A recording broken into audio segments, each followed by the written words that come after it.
ఒకరి మీద 100% ప్రేమను చూపిస్తే అదే ప్రేమ తిరిగి మనకు 200% బాధని, కన్నీళ్లను ఇస్తుంది. ఇది నిజం.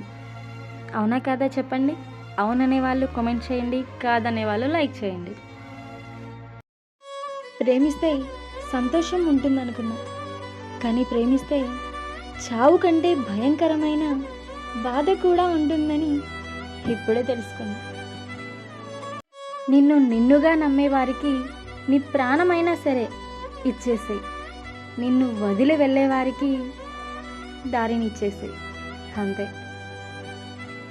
ఒక్కటి గుర్తుంచుకో, ఎవడో విలువ ఇవ్వలేదు అని నీ విలువ తగ్గదు. నీ జీవితం నీకు విలువైనదే. అవునా కదా? మాటలతో నిన్ను మార్చలేక నాలో నేను మౌనంగా ఉంటున్నాను. కన్నీటితో నిన్ను కరిగించలేక నాతో నేనే ఒంటరిగా ఉంటున్నాను.